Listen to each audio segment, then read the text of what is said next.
प्रणाम आप सभी को। मेरा नाम रोशन है।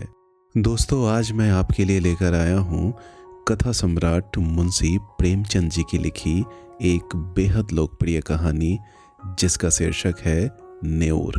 तो आइए शुरू करते हैं कहानी का पाठ। आकाश में चांदी के पहाड़ भाग रहे थे, टकरा रहे थे, गले मिल रहे थे। जैसे सूर्य मेघ संग्राम छिड़ा हुआ हो, कभी छाया हो जाती थी, कभी तेज धूप चमक उठती थी। बरसात के दिन थे, उमस हो रही थी, हवा बंद हो गई थी। गांव के बाहर कई मजूर एक खेत की मेड़ बांध रहे थे, नंगे बदन पसीने में तर कछनी कसे हुए। सब के सब फावड़े से मिट्टी खोदकर मेड़ पर रखते जाते थे। पानी से मिट्टी नरम हो गई थी। गोबर ने अपनी कानी आंख मटका कर कहा, अब तो हाथ नहीं चलता भाई, गोला भी छूट गया होगा, चबेना कर लें।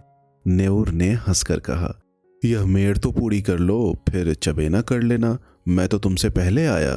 दोनों ने सिर पर झुआं उठाते हुए कहा, तुमने अपनी जवानी में जितना घी खाया होगा नेऊर दादा, उतना तो अब हमें पानी भी नहीं मिलता। नेऊर छोटे डील का गठीला काला फुर्तीला आदमी था। उम्र 50 से ऊपर थी, मगर अच्छे अच्छे नौजवान उसके बराबर मेहनत न कर सकते थे। अभी 2-3 साल पहले तक कुश्ती लड़ना छोड़ दिया था। गोबर बोला, तुम्हें तम्बाकू पिए बिना कैसे रहा जाता है नेऊर दादा? यहाँ तो चाहे रोटी न मिले, लेकिन तम्बाकू के बिना नहीं रहा जाता। फिर दीना ने कहा, तो यहाँ से आकर रोटी बनाओगे दादा? बुचिया कुछ नहीं करती? हमसे तो दादा ऐसी मेहरिये से एक दिन न पटे। नेऊर के पिचक खिचड़ी मूछों से ढके मुख पर हास्य की स्मित रेखा चमक उठी, जिसने उसकी कुरूपता को भी सुंदर बना दिया। बोला, जवानी तो उसी के साथ कटी है बेटा, अब उससे कोई काम नहीं होता तो क्या करूं? गोबर बोला, तुमने उसे सिर चढ़ा रखा है, नहीं तो काम क्यों न करती? मजे से खाट पर बैठी चीलम पीती रहती है और सारे गांव से लड़ा करती है। तुम बुढ़े हो गए, लेकिन वह तो अब भी जवान बनी है। दीना बोला, जवान औरत उसकी क्या बराबरी करेगी? सिंदूर, टिकुली, काजल, मेहंदी में तो उसका मन बसता है। बिना किनारदार रंगीन धोती के उसे कभी देखा ही नहीं। उस पर गहनों से भी जी नहीं भरता। तुम गऊ हो, इससे निबाह हो जाता है, नहीं तो अब तक गली गली ठोकरे खाती होती। गोबर बोला, मुझे तो उसके बनाव सिंगार पर गुस्सा आता है। काम कुछ न करेगी, पर खाने पहनने को अच्छा ही चाहिए। नेऊर बोला, तुम क्या जानो बेटा, जब वह आई थी तो मेरे घर 7 हल की खेती होती थी, रानी बनी बैठी रहती थी। जमाना बदल गया तो क्या हुआ, उसका मन तो वही है। घड़ी भर चूल्हे के सामने बैठ जाती है तो आंखें लाल हो जाती है और मूड़ माथ कर पड़ जाती है। मुझसे तो यह देखा नहीं जाता। इसी दिन रात के लिए तो आदमी शादी ब्याह करता है, और इसमें क्या रखा है? यहाँ से जाकर रोटी बनाऊंगा, पानी लाऊंगा, तब 2 कौर खाएगी। नहीं तो मुझे क्या था, तुम्हारी तरह 4 फंकी मारकर 1 लोटा पानी पी लेता। जब से बिटिया मर गई, तब से तो वह और भी लस्त हो गई। यह बड़ा भारी धक्का लगा। माँ की ममता हम तुम क्या समझेंगे बेटा? पहले तो कभी कभी डांट भी देता था, अब किस मुंह से डांटूं? दीना बोला, तुम कल पेड़ काहे को चढ़े थे? अभी गुलर कौन पकी है? नेऊर बोला, उस बकरी के लिए थोड़ी पत्ती तोड़ रहा था। बिटिया को दूध पिलाने को बकरी ली थी, अब बुढ़िया हो गई है, लेकिन थोड़ा दूध दे देती है। उसी का दूध और रोटी बुढ़िया का आधार है। घर पहुंचकर नेऊर ने लोटा और डोर उठाया और नहाने चला कि स्त्री ने खाट पर लेटे लेटे कहा, इतनी देर क्यों कर दिया करते हो? आदमी काम के पीछे परान थोड़े ही देता है। जब मजूरी सबके बराबर मिलती है तो क्यों काम काम के पीछे मरते हो? नेऊर का अंतःकरण एक माधुर्य से सराबोर हो गया। उसके आत्मसमर्पण से भरे हुए प्रेम में मैं की गंध भी तो नहीं थी। कितनी स्नेह, और किसे उसके आराम की, उसके मरने जीने की चिंता है। फिर यह क्यों न अपनी बुढ़िया के लिए मरे? बोला, तू उन जन्म में कोई देवी रही होगी बुढ़िया, सच। अच्छा, रहने दो यह चापलूसी। हमारे आगे अब कौन बैठा हुआ है जिसके लिए इतनी हाय हाय करते हो? नेऊर गज भर की छाती किए स्नान करने चला गया। लौटकर उसने मोटी मोटी रोटियां बनाई, आलू चूल्हे में डाल दिए, उनका भुर्ता बनाया। फिर बुढ़िया और वह दोनों साथ खाने बैठे। बुढ़िया बोली, मेरी जात से तुम्हें कोई सुख न मिला। पड़े पड़े खाती हूँ और तुम्हें तंग करती हूँ, और इससे तो कहीं अच्छा था कि भगवान मुझे उठा लेते। भगवान आएंगे तो मैं कहूँगा पहले मुझे ले चलो, तब इस सोनी झोपड़ी में कौन रहेगा। बुढ़िया बोली, तुम न रहोगे तो मेरी क्या दशा होगी। यह सोचकर मेरी आंखों में अंधेरा आ जाता है। मैंने कोई बड़ा पुण्य किया था कि तुम्हें पाया था, और किसी के साथ मेरा भला क्या निवाह होता। ऐसे मीठे संतोष के लिए नेऊर क्या नहीं कर डालना चाहता था। आलसीन, लोभिन, स्वार्थिन बुढ़िया अपनी जीभ पर केवल मिठास रखकर नेऊर को नचाती थी, जैसे कोई शिकारी कंटिए में चारा लगाकर मछली को खिलाता है। पहले कौन मरे इस विषय पर आज यह पहली ही बार बातचीत न हुई थी। इसके पहले भी कितनी ही बार यह प्रश्न उठा था और यूं ही छोड़ दिया गया था। लेकिन न जाने क्यों नेऊर ने अपनी डिग्री कर ली थी और उसे निश्चय था कि पहले मैं जाऊंगा। उसके पीछे भी बुढ़िया जब तक रहे आराम से रहे, किसी के सामने हाथ न फैलाए, इसीलिए वह मरता रहता था, जिससे हाथ में 4 पैसे जमा हो जाए। कठिन से कठिन काम जिसे कोई न कर सके नेऊर करता। दिन भर फावड़े कुदाल का काम करने के बाद रात को वह ऊख के दिनों में किसी की ऊख पेरता या खेतों की रखवाली करता। लेकिन दिन निकलते जाते थे और जो कुछ कमाता था वह भी निकला जाता था। बुढ़िया के बगैर वह जीवन नहीं, इसकी वह कल्पना ही न कर सकता था। लेकिन आज की बातों ने नेऊर को सशंक कर डाला। जल में एक बूंद रंग की भांति यह शंका उसके मन में समाकर अतिरंजित होने लगी। गांव में नेऊर को काम की कमी न थी, पर मजूरी तो वही मिलती थी जो अब तक मिलती आई थी। इस मंदी में वह मजूरी भी नहीं रह गई थी।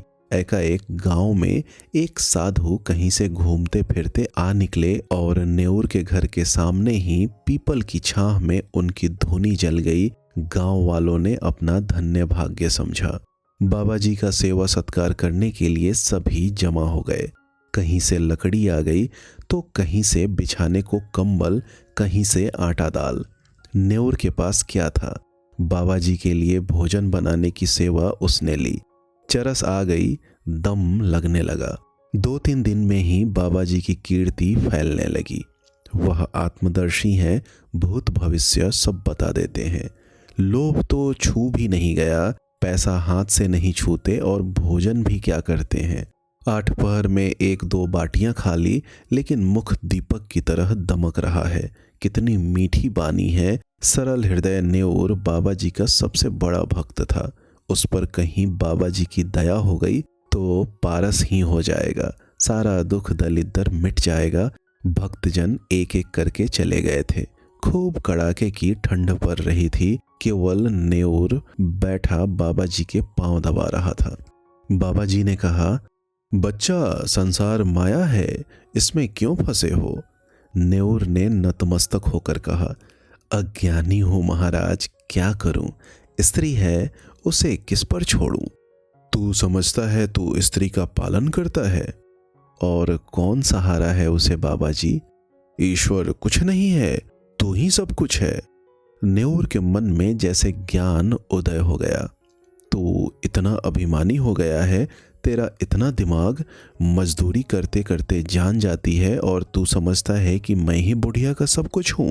प्रभु जो संसार का पालन करते हैं तो उनके काम में दखल देने का दावा करता है। आस्था की ध्वनि सी उठकर उसे धिक्कारने लगी। बोला, अज्ञानी हो महाराज। इससे ज्यादा वह और कुछ न कह सका। आंखों से दीन विषाद के आंसू गिरने लगे।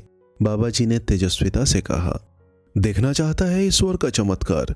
वह चाहे तो क्षण भर में तुझे लखपति कर दे, क्षण भर में तेरी सारी चिंताएं हर ले। मैं उसका एक तुच्छ भक्त हूं, काकविष्टा, लेकिन मुझ में भी इतनी शक्ति है कि तुझे पारस बना दूं। तू साफ दिल का सच्चा ईमानदार आदमी है, मुझे तुझ पर दया आती है। मैंने इस गांव में सबको ध्यान से देखा, किसी में शक्ति नहीं, विश्वास नहीं। तुझ में मैंने भक्त का हृदय पाया। तेरे पास कुछ चांदी है? नेऊर को जान पड़ रहा था कि सामने स्वर्ग का द्वार है। 10-5 रुपए होंगे महाराज। कुछ चांदी के टूटे फूटे गहने नहीं हैं? घरवाली के पास कुछ गहने हैं। जितनी चांदी मिल सके कल रात तक ले आ। मैं तेरे सामने चांदी को हांडी में रखूंगा। प्रातःकाल हांडी आकर निकाल लेना। नेऊर के चेहरे पर खुशी दौड़ गई। इतने में बाबा बोले, लेकिन ध्यान रहे, इन असरफियों को जुआ खेलने, शराब पीने या बुरे काम में खर्च मत करना, वरना कोढ़ी हो जाएगा। एक और बात, किसी से इस बात की चर्चा मत करना। नेऊर वहां से चला आया। खुशी के मारे रात भर उसे नींद नहीं आई।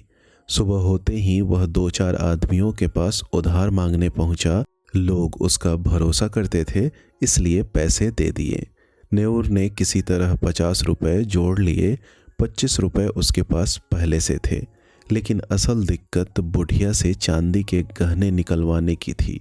उसे समझ नहीं आ रहा था कि वह क्या बहाना बनाए। नेऊर को एक तरकीब सूझी। वह बुढ़िया से बोला, तेरे गहने बहुत मैले हो गए हैं, ला मुझे दे। रात भर मैं खटाई की हांडी में डालकर इन्हें साफ कर दूंगा। बुढ़िया ने गहने दे दिए। देर रात जब वह सो गई तो नेऊर गहने लेकर बाबा जी के पास पहुंचा। बाबा ने मंत्र पढ़ा और हांडी में गहनों को रखकर नेऊर को आशीर्वाद देकर विदा किया। नेऊर घर तो लौट आया, लेकिन उसकी नींद गायब थी। वह करवटें बदलता रहा। सुबह तक का इंतजार किए बगैर वह अंधेरे में ही बाबा जी के पास पहुंचा।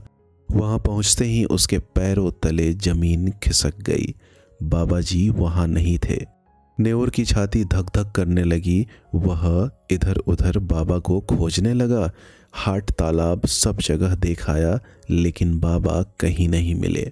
पूरे गांव में बात फैल गई। सब तरह तरह की बातें करने लगे।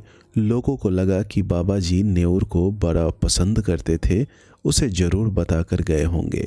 नेऊर की तलाश करते हुए सभी गांव वाले उसकी झोपड़ी के पास पहुंचे। बुढ़िया बाहर आई, तभी एक ने कहा, नेऊर ने मुझसे पैसे उधार लिए थे, कहा था शाम को लौटा दूंगा। बगल में खड़े दूसरे आदमी ने भी यही बात कही।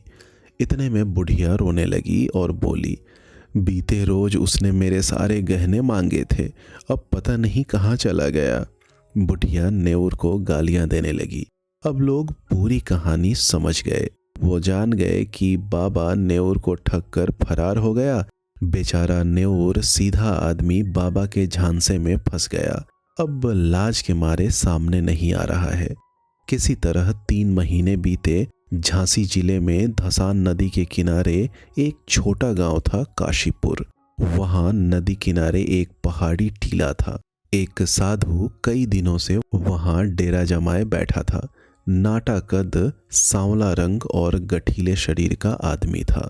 यह नेऊर था जो साधु के वेश में अब दुनिया को धोखा दे रहा था। यह वही नेऊर था जो कभी मेहनती और ईमानदार हुआ करता था। गांव से दूर नई जगह आने के बाद भी उसे अपना घर, गांव और बुढ़िया बहुत याद आते थे। वह हर रोज बस यही सोचता था कि कब वह अपने गांव वापस लौटेगा और खुशी से जीवन बिताएगा। ढोंगी बाबा को याद कर उसका मन दुखी भी होता था। उसका हाल ऐसा था कि अगर अभी वह बाबा को पा जाए तो उन्हें कच्चा ही खा जाए। खैर, यहाँ बाबा बनकर नेऊर किसी तरह गुजर बसर कर रहा था। उसके भक्तों में एक सुंदर स्त्री शामिल थी, जिसकी शादीशुदा जिंदगी कुछ ठीक नहीं थी। एक दिन पारिवारिक कलह के बाद वह रूठकर मायके आ गई। तब से उसका पति उसे लेने नहीं आया था। वह स्त्री किसी तरह अपने पति को वश में करना चाहती थी। एक रोज उसने बाबा जी को अपनी समस्या बताई। नेऊर को जिस शिकार की आस थी वह उसे मिलता दिखाई पड़ रहा था। वह गंभीर आवाज में बोला, बेटी मैं हूं ना, मुझ पर भरोसा रख, भगवान ने चाहा तो सब अच्छा होगा। स्त्री बोली, मेरे भगवान तो आप ही हो, आप जो बोलोगे वही करूंगी। नेऊर मन ही मन खुश हो रहा था। नेऊर ने कहा, तेरा काम हो जाएगा, लेकिन इसके लिए तुझे बड़ा अनुष्ठान करना पड़ेगा जिसमें हजारों का खर्च आएगा। उस पर भी तेरा काम सफल होगा या नहीं, यह मैं नहीं बता सकता, क्योंकि सब भगवान के हाथ में है। स्त्री किसी तरह अपने पति को वश में करना चाहती थी, इसलिए वह बाबा जी के चरणों में गिर गई और सोने के गहनों की पोटली उनके सामने रख दी। महीनों से जिस समय का इंतजार न्योर कर रहा था वह आ चुका था, लेकिन उसके हाथ पांव कांप रहे थे। उसके अंदर अजीब सी उलझन होने लगी। वह चाहकर भी स्त्री के साथ ठगी नहीं कर पा रहा था। उसके संस्कार उसे इस काम को करने से रोक रहे थे। अंत में न्योर ने रोते हुए कहा, बेटी, यह पोटली ले जाओ। मैं तुम्हारी परीक्षा ले रहा था। तुम्हारी मनोकामना जरूर पूरी होगी। इतना कहकर वह वहां से उठा और गांव की ओर निकल पड़ा। रास्ते में तालाब देखकर उसने स्नान किया। तिलक भभूत से उसे घृणा हो रही थी। तकरीबन 8 दिन के लंबे सफर के बाद वह गांव पहुंचा। उसे ऐसा लगा मानो वह बेड़ियों से आजाद हुआ हो और कोई बड़ी जीत हासिल की हो। उसके पहुंचने की खबर पूरे गांव में आग की तरह फैल गई। कुछ लड़कों ने उसका स्वागत किया और बताया कि दादी तो मर गई। यह सुनते ही न्योर का संसार उजड़ गया। वह कुछ न बोल सका, आंखें भर आई। वह दौड़ा दौड़ा झोपड़ी में पहुंचा। किवाड़ खुला था। बुढ़िया की चारपाई जस की तस थी। चीलम और नारियल भी ज्यों के त्यों धरे हुए थे। इतने में पूरा गांव वहां आ पहुंचा। सवालों की झड़ी लग गई। किसी ने कहा, तुम कहाँ थे न्योर दादा? तुम्हारे जाने के 3 रोज बाद ही दादी चल बसी। दिन रात तुम्हें कोसती और गालियां देती थी। तुम इतने दिन कहाँ रहे? न्योर के पास कोई जवाब न था। वह कुछ न बोल सका। बिल्कुल मौन हो गया, मानो जिंदा लाश। उस दिन के बाद से किसी ने न्योर को हंसते बोलते नहीं देखा। वो ना किसी से कुछ कहता और ना कुछ मांगता। गांव से आध मील पर पक्की सड़क है। न्योर सुबह सवेरे जाकर सड़क के किनारे एक पेड़ के नीचे बैठ जाता है। किसी से कुछ मांगता नहीं, पर राहगीर कुछ न कुछ दे ही देते हैं। चबेना, अनाज, पैसे। संध्या समय वह अपनी झोपड़ी में आ जाता है, चिराग जलाता है, भोजन बनाता है, खाता है और उसी खाट पर पड़ा रहता है। उसके जीवन में जो एक संचालक शक्ति थी वह लुप्त हो गई है। वह अब केवल जीवधारी है। कितनी गहरी मनोव्यथा है। गांव में प्लेग आया। लोग घर छोड़ छोड़कर भागने लगे। न्योर को अब किसी की परवाह न थी। न किसी को उससे भय था, न प्रेम। सारा गांव भाग गया। न्योर अपनी झोपड़ी से न निकला और आज भी वह उसी पेड़ के नीचे सड़क के किनारे उसी तरह मौन बैठा हुआ नजर आता है, निश्चेष्ट, निर्जीव। दोस्तों, उम्मीद करता हूँ यह कहानी आपको पसंद आई होगी। अगर कहानी पसंद आई हो तो अपनी प्रतिक्रिया हमसे अवश्य साझा करें। ऐसे ही ढेरों कहानियाँ सुनने के लिए आप हमसे जुड़े रहें। बहुत बहुत धन्यवाद।